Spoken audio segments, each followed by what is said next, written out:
pemimpin redaksi Tribun. Ulangi. Selamat pagi Tribuners. Jumpa lagi bersama saya Adi Sasono, pemimpin redaksi Tribun Jabar dalam program Mata Lokal Memilih. Kali ini saya bersama dengan seorang tokoh Jawa Barat yang pernah di DPR RI. Beliau adalah Dr. Insinyur Sodik Mujahid MSc, atau kita panggil sederhananya Pak Sodik. Kang Sodik. Kang Sodik, ya. Selamat siang Kang Sodik. Selamat siang, Kang. Sehat ya? Sehat. Kang Sodik sehat? Alhamdulillah. Ya, kegiatan Alhamdulillah. Masih keliling ini? Saya sih dari dulu. Dari dulu ya? Tidak hanya karena musim kampanye. Iya. Saya dari dulu keliling, ya kan? Kalau Sabtu Minggu di Bandung saya keliling. Minimal 5 titik, 8 titik. Ya. Ya. Kan begitu tugas DPR ya. Oke. Oh ya, Kang Sodik ini anggota legislatif dari Partai Gerindra, dan pada pemilihan 2024 beliau akan mencalonkan lagi di Dapil Jabar. Dapil Jabar 1. Jabar 1. Partai Gerindra.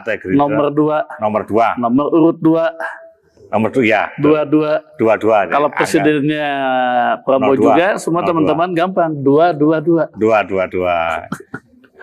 Angka cantik ini. Ya. Kang Sodik, ya, saya kan kalau melihat profil Bapak dari awal sampai itu jangan Bapak atau Akang aja. Akang, ya. Kang Sodik kan kalau saya lihat lebih banyak bergerak di dunia pendidikan ya. Ya, gitu ya. Di dunia pendidikan mungkin saya tidak bisa lepas ya dari home base kami ya, Darul Hikam. Dakwah, pendidikan, dan pembinaan kesejahteraan umat serta masyarakat. Di DPR pun, alhamdulillah, tugas ada fraksi juga sekitar Kesra lah. Sekitar Kesra, nggak jauh-jauh dari situ ya. Sekitar Kesra. Oke, Kang. Tapi kemudian kenapa masuk politik akhirnya? Wah, terima kasih nih, pertanyaan bagus. Banyak umat yang menanyakan. Ya, jadi saya waktu itu hampir 30 tahun lah ya, 40 tahun mungkin, bergerak sebagai pelaksana undang-undang. Saya kan aktivis, aktivis, dosen, guru, dan Yayasan Darul Hikam. Bahkan saya begitu selesai itu, ya saya ketika sedang kuliah, bahkan SMA, saya sudah aktif bermasyarakat. Ketika selesai kuliah, saya bekerja di perusahaan asing. Bayar besar loh, ya besar pakai dolar ya kan. Tapi karena tadi basicnya orang masyarakat, ketika perusahaan asing saya kehabisan waktu untuk bertemu dengan masyarakat. Iya. Dan yang kedua, walaupun bagaimana perusahaan asing kan tetap saja suka ada perbedaan kepentingan dengan kita. Iya. Dan saya kan waktu itu masih muda, belum begitu kuat, sehingga ketika ada perbedaan kepentingan antara perusahaan asing dengan kami, saya kan kurang bisa banyak berperan ya kan. Akhirnya saya keluar. Kemudian saya ngajarnya pun bukan di ITB, bukan di Unpad, tapi di Ikopin. Operasi ya. Jadi tadi pertanyaannya kenapa saya di politik, karena 40 tahunan saya melaksanakan undang-undang sebagai pelaksana di lapangan.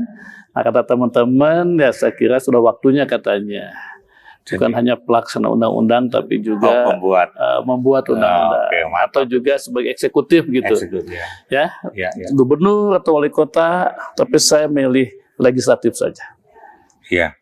Nah, kenapa kemudian berlabuh ke Gerindra, Kang? Ya, bagus juga lah, Kang. Bagus-bagus pertanyaannya. Kan banyak partai. Iya, Kang, waktu itu semua partai lah, semua partai. Dan kan yang kecil, yang besar pun itu mengajak saya. Karena mereka itu aktivis, ya. Bahkan PDIP itu saya langsung diminta oleh Pak Taufik Kemas untuk ke PDIP. Tidak banyak orang yang tahu ya kan. PDIP, Golkar, ya kan, apalagi PKS, ya, semua partai-partai, termasuk partai besar, mengajak saya ke sana. Tapi akhirnya saya setelah rundingan dengan teman-teman, saya memilih Partai Gerindra, ya, karena sosok Prabowo-nya, kemudian keluarga Prabowo kan dengan keluarga ayah saya dulu sama lah, tapi bukan di PSI-nya ya, tapi dalam misi perjuangannya, walaupun beda partai. Kemudian karena misi visi Gerindranya. Nah, kemudian di sana juga ada teman saya, ada Ahmad Muzani, ada Pak Nizon, ya.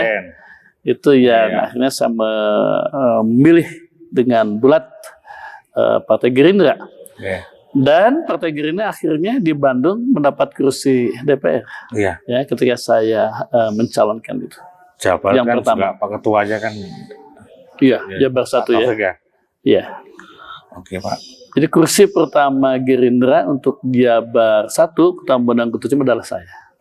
Mantap itu. Iya. Pak, kemudian kan Bapak ada di komisi yang pertama. Dulu saya di komisi 8. Komisi 8, kemudian di komisi 2 ya? Komisi 2. Ya. Kemudian di komisi 10. Tapi saya juga selain di komisi, saya di Badan Legislasi. Dan di Badan Pengkajian MPR. Pak, waktu itu apa yang menjadi apa? Komisi 8. Ya, di komisi 8 itu apa yang Komisi 8 mitranya adalah Kementerian Agama, Sosial, Kementerian Sosial, BNPB, Bencana, Kementerian Perempuan dan Anak. Nah, waktu itu apa yang Bapak mungkin punya karya sebagai itu hal yang strategis bagi bangsa, pilar bangsa.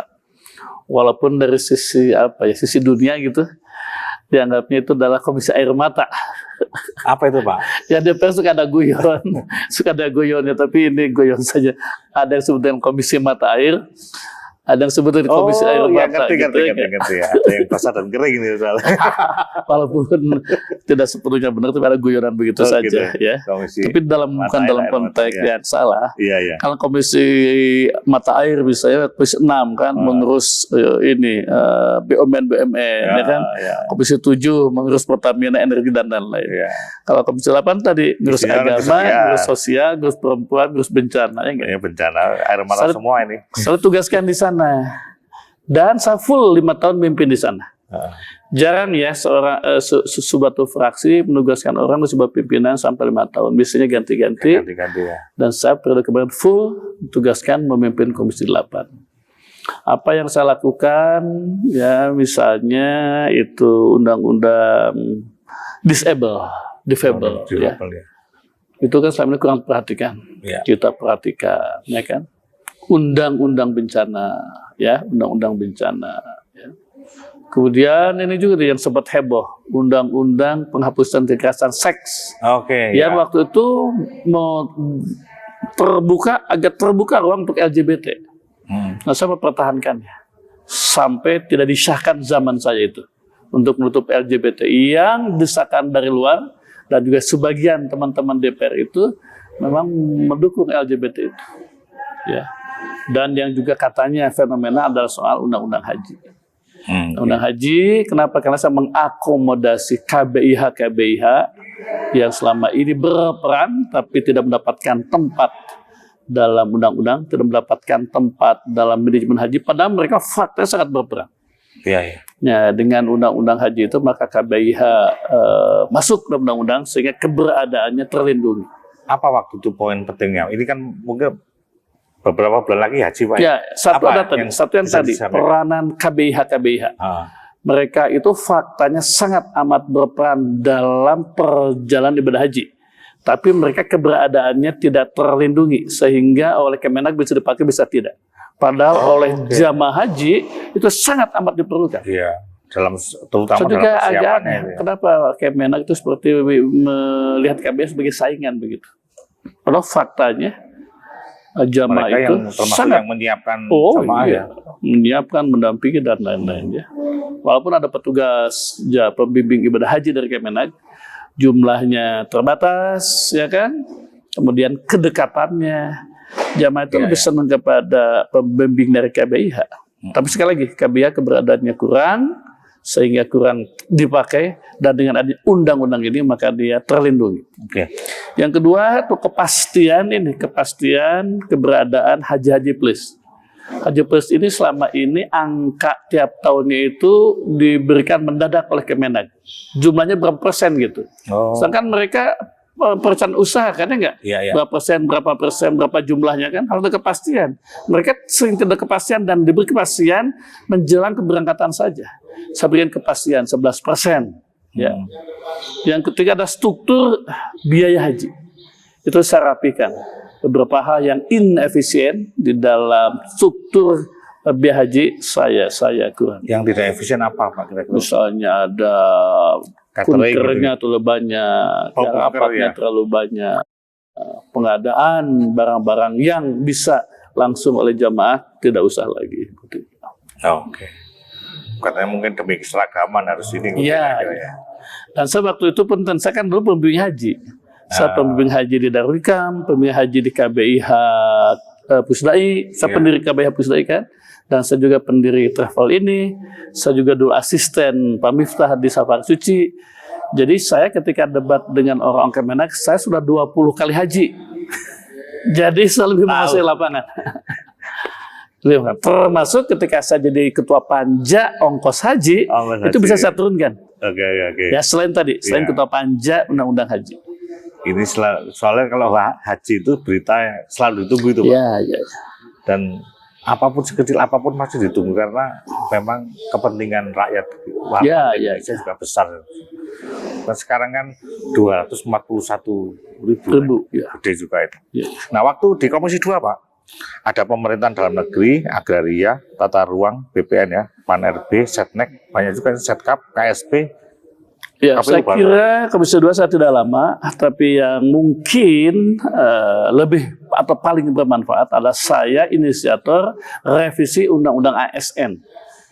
Yang dengan itu maka ada ruang untuk P3K. Ya, sekarang kan ada ASN biasa, ada ASN P3K. Yang dengan itu maka ada ruang untuk mengangkat tenaga-tenaga honorer, guru honorer, penyuluh pertanian honorer, tenaga kesehatan honorer untuk menjadi pegawai negeri. Itu adalah inisiatif saya. Revisi undang-undang itu atas dasar penugasan dari fraksi. Jadi ruangnya sudah ada karena ada dalam undang-undang, tinggal uangnya yang belum ada sehingga pengangkatan masih belum sesuai dengan harapan jumlah tenaga honorer. Undang-undang sudah ada, ruang sudah ada, tinggal ada uangnya saja. Oke. Kalau dari apa? Kemudian saya juga mafia tanah ya, panja mafia tanah di Komisi 2 ya. Ya, BPN itu repot lah mafia kami, panja kemarin kami dikatakan tidak efektif seperti rapat debat capres tadi malamnya ya. Mafia tanah sangat amat susah kalau tidak ada komitmen serius dari kepala eksekutif dari presiden. Oke. Jadi kami menyaksikan, waduh, kami ada dari dulu gitu aja. Gitu. Ya, soal tanah itu dari dulu. Harus serius. Harus serius. Saya enggak. Mungkin Pak Prabowo saya kira bisa menyaksikan ini ya. Bung Karno dulu ada komitmen tapi sistematikanya kurang. Pak Prabowo ada sistematika tapi Pak Soeharto ya. Pak Soeharto ya. Kurang, sistematikanya sudah ada. Nah, ini undang-undang ref. Pak Prabowo bisa menyaksikan hasilnya. Pak Kang Sodik kan mau maju lagi nih. Ya. Nah, ini berandai-andai aja ya. Nanti kira-kira misalnya ditempatkan di Komisi 10 bisa pendidikan. Nah, itu kan yang paling cocok dengan Kang Sodik. Ya. Kira-kira apa yang akan ada beberapa perjuangan ya di Komisi 10. Satu adalah kembali menguatkan pendidikan akhlak, pendidikan karakter. Ya, ini seperti hanya pendekatan religi begitu ya kan, hanya pendekatan Pancasila. Padahal ini adalah pendekatan real kebutuhan bangsa. Kemarin ada riset ya dari Dr. Thomas Stanley dari Harvard. Itu melakukan wawancara terhadap 100 miliuner dunia. Apa coba? 1-30 itu karakter kok. Kejujuran, kedisiplinan, ketangguhan, komunikasi, dan lain-lain. Nah, ini pendidikan karakter ya, apalagi menteri yang sekarang nih, kurang serius soal pendidikan karakter. Maka kita harus mantapkan lagi pendidikan karakter. Kenapa? Karena sekali lagi selama ini kalau bicara tentang pendidikan karakter, ada bicara soal pendidikan agama, ya enggak? Ya. Agama memang untuk karakter, tapi karakter itu bukan hanya soal ibadah dapat poin dari Tuhannya, ya nggak? Ya. Karakter itu adalah kekuatan bangsa. Ya.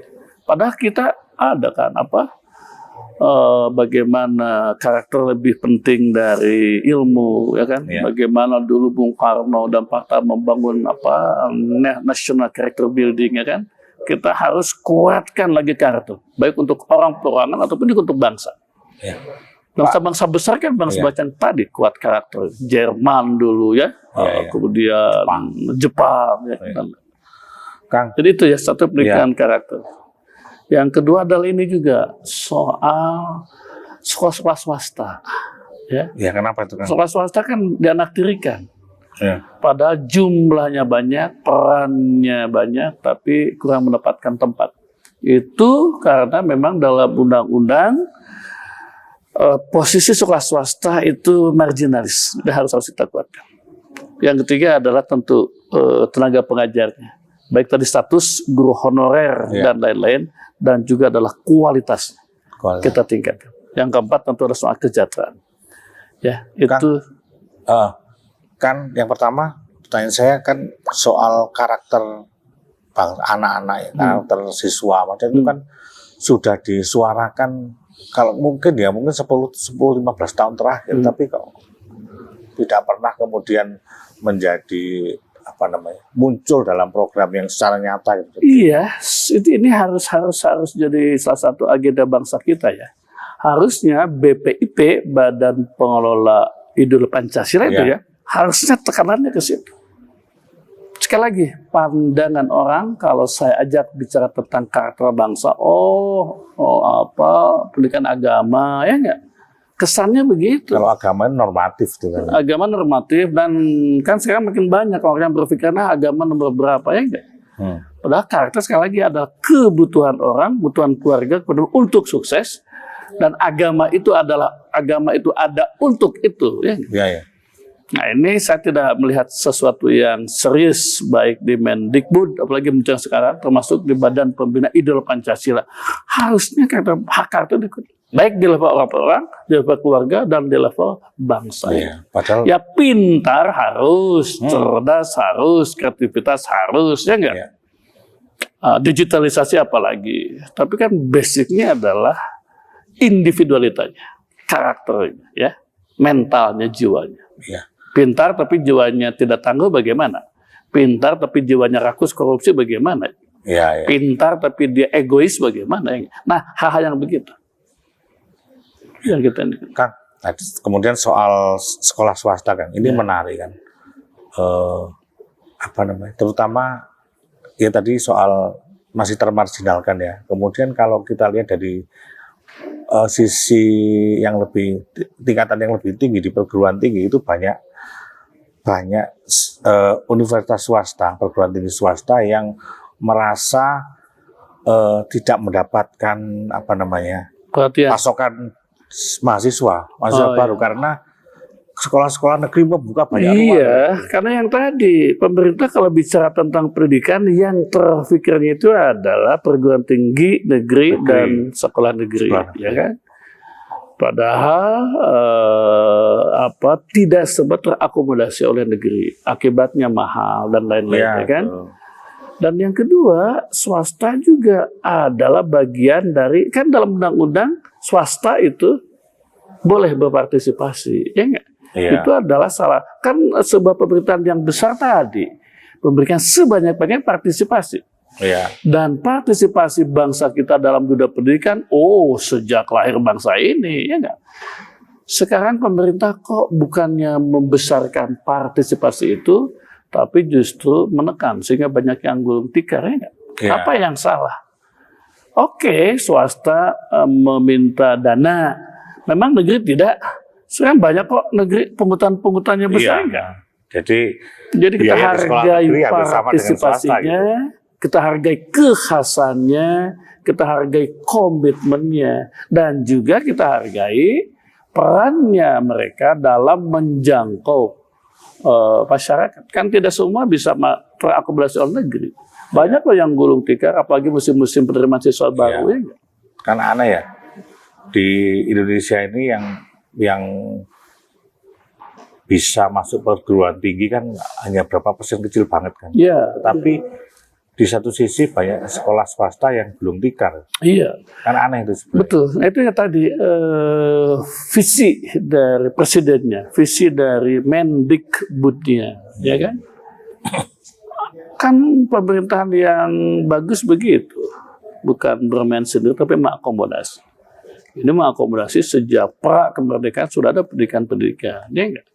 Didoronglah, jangan kemudian dimarginkan. Penerima siswa baru, ya kan? Yang negeri nerima. Seharusnya didorong, diberi ruang. Ya, selain bantuan-bantuan itu. Itu yang saya perjuangkan di Kemendikbud. Sekali lagi, mungkin tadi soal penguatan pendidikan karakter, ya. Yang kedua adalah soal gurunya, ya. Yang ketiga adalah soal tadi keberadaan sekolah swasta, ya. Yang keempat tentu manajemen dan kepemimpinan di unit-unit itu, di sekolah, perguruan tinggi dan lain-lain. Ya, Kang Soti kan berangkat dari Jabar 1 ya. Ya. Jadi artinya akan banyak warga Jabar, terutama Bandung Cimahi ya, dan mungkin Bandung Raya juga akan berharap pada peran Kang Sodik nanti ketika berharap persoalan-persoalan yang mendarah daging di sini segera teratasi gitu. Ada kemacetan, sampah, ada kenakalan remaja gitu. Nah, satu lagi tentang Bandung Cimahi soal agama. Oh, agama. Bandung Cimahi kan religius kan. Iya. Ini harus kita jaga dan kita mengakomodasi aspirasi dari masyarakat. Bayangkan pendidikan agama mau dicoret, ya, iman dan takwa pernah mau dicoret, ketuhanan yang Maha Esa pernah mau dihilangkan, ya enggak? Nah, saya di DPR itu adalah menjaga keberadaan Pancasila, yang artinya menjaga keberadaan agama, atau menjaga keberadaan agama yang artinya juga menjaga Pancasila. Ya, saya kan selain di Komisi 10 juga di Badan Legislasi. Ada beberapa undang-undang tentang pembinaan ideologi Pancasila, ya, pendidikan agama pernah mau dicoret kan, itu saya jaga, saya pertahankan. Itu orang Bandung ya. Iya. Dan yang kedua adalah soal kenakalan remaja. Ya, dulu saya kan di Komisi 8. Jadi tiap pertemuan dengan Menteri Perempuan dan Anak itu kami mendapatkan data-data. Bagaimana soal kenakalan, bagaimana korban seks bebas, ya, dan lain-lain, ya enggak? Korban-korban kekerasan. Kan di Bandung juga sekarang begitu ya, termasuk Cimahi ya. Iya. Maka ini harus kita, jadi komitmen saya yang kedua selain soal agama adalah soal masa depan lah, masa depan anak-anak kita. Itulah sebabnya di Komisi 8 saya bermitra dengan perempuan dan anak. Kementerian sekarang saya bermitra dengan pemuda dan olahraga, ya kan? Kita mempersiapkan selain pendidikan ya, selain Kementerian Pendidikan, jadi terkait dengan masa depan pemuda, anak, pemuda dan remaja itu saya tadi di Komisi 8 Menteri Pemberdayaan Perempuan dan Anak, kemudian sekarang di Komisi 10 ada Mendikbud dan juga Menpora. Itu saya kawal terus bagaimana anak-anak kita. Jangan sampai katakanlah 2045 Indonesia emas, tapi anak-anak kita jadi penonton, ya kan? Mereka harus siap. Siapnya yang tadi apa? Siapnya dari karakter, berbasis Pancasila, berbasis agama, soal leadershipnya, soal kepemimpinannya, soal wawasannya, soal kewirausahaannya, soal digitalisasinya, dan lain. Dan Bandung sekarang tertinggal loh, ya enggak? Bandung sekarang tertinggal. Dulu kan Bandung, waduh, orang sangat berbangga dengan Bandung, ya, dekat dengan ibu kota, kota kreatif, ya, kota-kota bersejarah nasional internasional. Sekarang saya melihat Bandung tertinggal.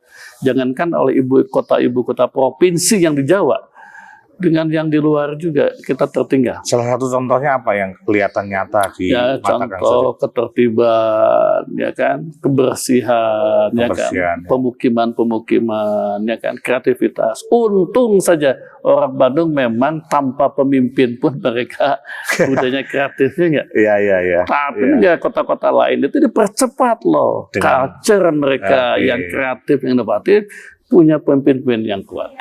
Nah, saya tidak ingin remaja-remaja Bandung, pemuda-pemuda Bandung jadi korban-korban tadi, korban-korban budaya yang tidak produktif untuk ke depan. Iya. Dan maka kita jaga itu. Ya, padahal orang-orang daerah itu masih melihat Bandung itu sebagai ini kan. Saya lihat berkalasan Semarang sama Surabaya sama beberapa ibu kota provinsi di Sumatera dan Kalimantan juga tertinggal. Ya. Padahal sekali lagi basicnya, culture-nya adalah luar biasa. Iya. Ya, satu tadi soal agama bagi orang Bandung tuh, soal pemuda olahraga. Yang ketiga soal kemacetan dan lain-lain. Iya. Makanya ini sih tidak di level Jakarta. Kami Gerindra itu memilih siapa nih calon wali kota Bandung itu, ya enggak? Selain punya visi dekat dengan rakyat, tapi juga punya keberanian mengeksekusi begitu. Sedang mencari kira-kira. Sedang mencari. Nemu berapa? Kita sudah lihat-lihat lah ada 5 orang begitu ya kan ya. Untuk kemudian nanti tentu kami sampaikan kepada yang berwenang ya kan pimpinannya. Ya. Tapi saya orang Bandung, 10 tahun DPR dari Bandung, saya keliling Indonesia, Bandung tertinggal, maka saya memilih pemimpin Bandung tadi. Ini menarik ini kalau sudah nemu 5. Iya. Boleh saya dapat perintah ya di DPP siapa nih ya. Iya. Siapa. Nanti tentu mengkristal dari dia. Mungkin masih 10, mengkristal ke 5, ke 3, nanti ke 1 ya kan. Iya. Untuk pilkada pada waktu itu. Boleh dibocorin nggak, Kang? Janganlah ya. Jangan. Tapi ini menarik, ini berita menarik. Karena sebelumnya Gerindra kan masih di luar ini bursa ini kan ya. Iya. Sekarang ya gitu. Karena Bandung kota strategis, kota potensial, tapi akselerasinya kurang dibandingkan dengan masyarakat lain, daerah lainnya, karena soal kepemimpinan. Oke. Siap. Sejak Emil, kemudian Mang Oded, kemudian Yana, ya enggak? Ya. Kurang seperti yang seperti potensinya. Ya. Oke. Satu lagi nih sampah nih, Kang. Gimana, Kang? Sampah itu dulu saya pernah sengaja bertemu dengan asosiasi perusahaan di Jepang, ya kan. Dia menawarkan waktu itu ada sebuah alat yang luar biasa menurut saya ya, dari segi energinya juga tidak mahal, dari segi biayanya juga tidak mahal, tapi dari segi manfaat dan produktivitasnya luar biasa. Jadi sampah-sampah itu kapasitasnya itu bisa untuk kecamatan. Saya katakan waktu itu, ya nggak, jadi sudah ada TPA yang jauh begitu, itu bisa selesai loh di level kecamatan. Ya, jadi yang tidak bisa diproses boleh di TPA-nya, atau kalau ada uang lagi. Setelah kecamatan kita bagi loh, satu kelurahan satu, ya nggak? Hanya perlu berapa meter persegi, ya nggak? Kecil ya? Kecil, ya dari segi ke ruangnya kecil, segi alatnya juga tidak terlalu mahal, tapi produktif. Nah kemudian nanti di level lurah itu lewat RW kan sudah ada gerakan-gerakannya ya, mana yang bisa di tanaman, mana yang ke TPA, dan sebagian besar itu selesai dengan mesin-mesin itu. Nah waktu itu saya tawarkan, tapi saya juga tidak tahu kenapa keputusannya. Waktu itu saya berpikir mungkin mereka soal uang atau mungkin mereka sudah ada program yang lain. Kalau sekali lagi saya sudah melihatnya, itu akan sangat membantu. Oke. Kang, karena waktunya semakin habis, perlu closing statement. Mungkin Kang untuk para pemilih di Bandung Jabar 1. Ya. Mau nggak, Kang? Ya, secara umum saya di DPR memperjuangkan 3 hal. 1, memperjuangkan keberadaan agama yang artinya mendukung Pancasila. Contohnya adalah melawan LGBT, ya kan? Menahan dicoretnya pendidikan agama, menahan dicoretnya iman dan takwa dan ketuhanan yang Maha Esa, serta juga memasukkan konsep halal dalam pengawasan obat dan makanan. Yang kedua, perjuangan secara umum di DPR saya adalah mempertahankan keberadaan rakyat kecil, ya kan, antara lain menjaga keberadaan Omnibus Law agar tetap berpihak kepada rakyat kecil. Kemudian saya juga membela tenaga honorer dengan revisi Undang-Undang ASN. Dan yang ketiga adalah saya menjaga aset bangsa. lewat berbagai undang-undang agar kekayaan bangsa itu tidak banyak diambil oleh orang asing dan tidak hanya beredar di segelintir orang saja, tapi untuk bangsa. Dan untuk Bandung, saya yang terkait dengan Bandung tadi, menjaga sekali lagi orang Bandung, orang religius, menjaga keberagamaannya, menjaga masa depan anak-anak Bandung, ya kan? Sekarang di pemuda olahraga, kreativitasnya dan lain-lainnya. Kemudian saya juga menjaga soal tadi sampah, koordinasi dengan Komisi 5, sampah tol dan lain-lain. Dan satu lagi tadi tertinggal, untuk Jawa Barat, saya di Komisi 2 memperjuangkan dicabutnya moratorium tentang pemekaran wilayah. Oh ya. Mudah-mudahan dalam periode yang akan datang, jika saya terpilih lagi, moratorium bisa dicabut sehingga Jabar semakin berkembang. Karena salah satu hambatan yang agak mengurangi akselerasi Jawa Barat adalah tadi kurangnya pemekaran. Oke. Terima kasih Kang Sodik. Semoga sukses dalam Pileg dan amin, tapi nomor 2 saya Prabowo. Oh iya. Jangan salah. Amin. Prabowo gitu. Oke. Ya. Demikian Tribuners bincang-bincang saya dengan Kang Sodik Mujahid, tokoh pendidikan yang juga politisi di Senayan. Kita sudah banyak mendengar banyak inspirasi dari beliau. Semoga kiprah beliau terlaksana dan tentu saja itu menjadi berguna bagi kemaslahatan warga Jawa Barat khususnya. Terima kasih, sampai bertemu di lain kesempatan, di lain program, tentu saja dengan Tribun X sekarang menghadirkan lokal menjadi Indonesia.